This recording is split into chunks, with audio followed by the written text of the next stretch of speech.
So that Avengers Infinity War trailer was pretty lit, you know, it was pretty cool, and I wasn't expecting it to be that cool. Okay, I'm lying. I was expecting it to be cool, alright, I was, but it was pretty sweet.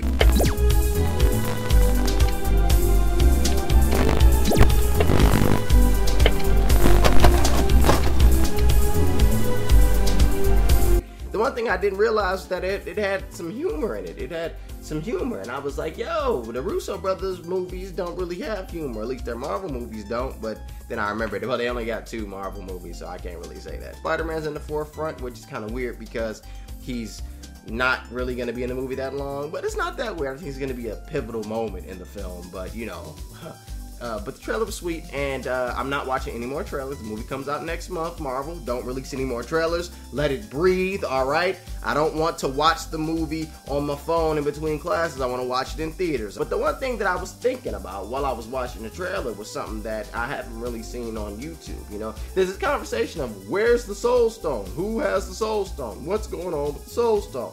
And I'm watching the trailer, and I'm like, oh, I got an idea. And I haven't seen this on YouTube, so that's the title. I mean, it may be on YouTube, maybe on somewhere, but I haven't seen it.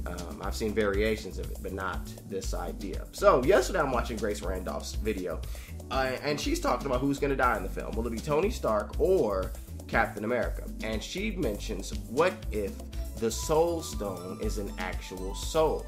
I went, yo, that's pretty sweet. Then that would explain why in these promotional images that we have, there's the picture of the Soul Stone and Iron Man is in it, even though there's a picture of the Power Stone, I believe, and Captain America's there, something like that, which doesn't really make sense. But, you know, what if, though, the Soul Stone is actually a soul? Meaning that the Soul Stone would be Tony Stark's soul. They would kill Tony Stark and his soul would become the stone.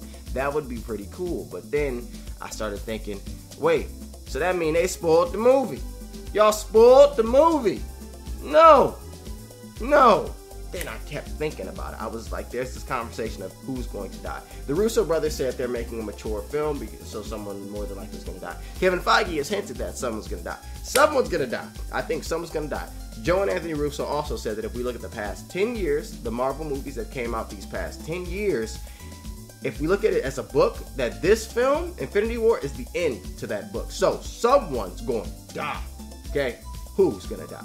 My thought, I went, watching the trailer, we see Tony Stark beforehand. He gets the bejesus punched out of him, and he's like crying and whatever. And then we look at this trailer. His nanobites are like all messed up, and he's there. And Steve Rogers is holding the gauntlet, you know, looking at Thanos to his face, you know. And Steve is a strong dude, a strong man. He got some gold there. Got some gold. I'm thinking, what if the Soul Stone isn't a singular soul, but it's a collection of souls? What if it is a collection of souls that are noble or worthy, whatever, and they combine, by their powers combined, they are the Soul Stone. Not Captain Planet, but the Soul Stone. What if that's what it is? With that being said, what if instead of killing one, you kill more than one? You kill Loki. Kill Loki, because I don't like him. People like Loki, and I don't understand why. He's died several times. He's boring. I don't know it. I don't know. I don't get it. People like Loki, though. I don't get it, but I think he's pretty lame. Kill Loki because he's a sleazeball. He's a slimy sleazeball, and his soul maybe could have some type of weight with him being a sleazeball or whatever, him being something not positive. That is something that could contribute to the Soul Stone. Take his soul, kill him. You give me your soul, God. You God, whatever. You slimy sleaze God. Give me your soul. Take a soul. Then you got Tony Stark, this strong, smart guy. Guess what? Give me your soul, smart man. Give me your soul. Then you got Steve Rogers, this strong, like brave soul. Give me your soul. Give me your soul. Give me your soul. Give it to me. And that is what would catch all of us off guard. That is what would have us as moviegoers, as comic book movie fans, as comic fans go, yo, I wasn't expecting that. You know, that is something interesting. That is something that people that aren't comic fans, even comic fans, they're going to get a little emotional, especially if it's done correctly. They're going to get emotional. If you kill three people, I mean, and then maybe Wanda Maximoff, I don't know, but she's not relevant, you know, she's not relevant. I mean, she is relevant. I don't mean she's irrelevant. I mean that her death won't have an emotional impact because her character hasn't been given the shine that she should be in order to have that type of impact. But yeah, that's what you do. You kill those three, at least those three, and then their souls combine, make the Soul Stone. Maybe even Heimdall, because Heimdall's eyes, and we look in Avengers 2, there was a flash forward or a vision that Thor had of Heimdall, and his eyes weren't the color that they were. Heimdall, your eyes. Oh, they see everything. They see you leading us to hell. Wake up! We are all dead. Can you not see it? Maybe take him too. Maybe he's you take his sight or whatever to create the infrastructure for the Soul Stone, and now you just have to take souls to make up the Soul Stone. You take those souls. That would be interesting. And then you go to Avengers 4, where you have these characters that are gone, but you need perhaps Tony Stark to figure out how to get the souls, how to extract the souls out of the stone. And you need Tony Stark because Tony Stark's smart, you know, and now you go to another dimension. You get the other dimension's Tony Stark to figure out how do we get the souls out. And that's why in Avengers 4, we look at the promotional images or the leaked images, we have the different colored hair. What if that's what's going on? What if that's an alternate dimension, alternate reality Tony Stark, and he's there to help, and they're trying to figure out how do we extract the souls?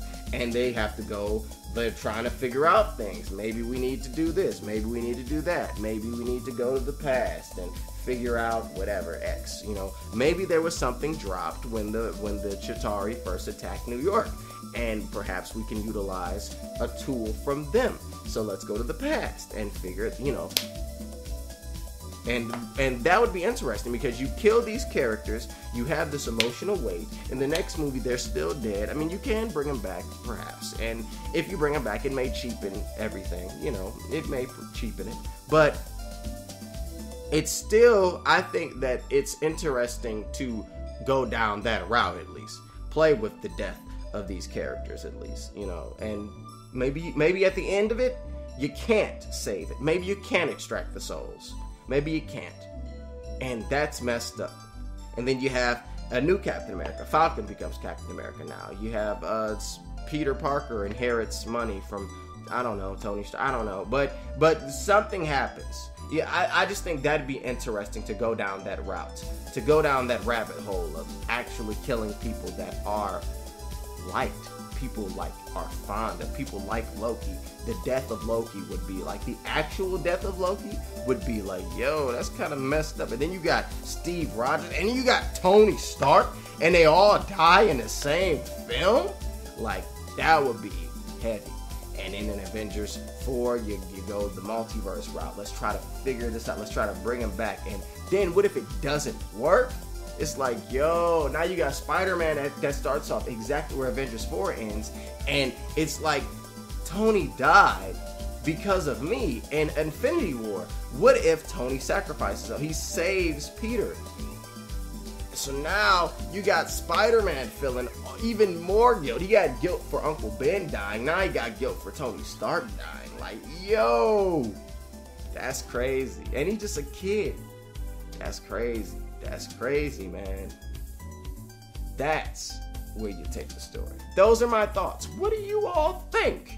Because I think this is just something interesting. I haven't seen anyone really talk about this. I think that would be pretty cool to have these characters die, to have these character souls make up the stone, and to kill characters that people are actually fond of, that people actually connect with, to kill characters that are actually of significance within this universe. That would be dope. That would show that Marvel has some goal. That would show that, hey, Thanos ain't nothing to play with. That'd be dope. And then you have the characters around them have to react to the death of these characters, the death to these monumental heroes. and then how that echoes throughout the Marvel Universe. Then you continue the story. You continue going on with what I would do, you know, and I've talked about it a little bit on my channel. What I would do is, you know, you continue with maybe the next Avengers is a team versus team thing going on. But I don't know, you just keep it going. Those are my thoughts. Let me know what you guys think in the comment section below. As always, thank you guys for watching. I've been to me and hit the like button if you like the video, subscribe if you're new, and maybe a new video might be coming today, maybe 2 videos in one day. Ooh, snap, Venom. Whoa, Venom, what you doing there? Where you going? Let me know what you guys think. I've been to me and hit the like button if you like the video, subscribe if you're new. Peace. Have a good one. Peace.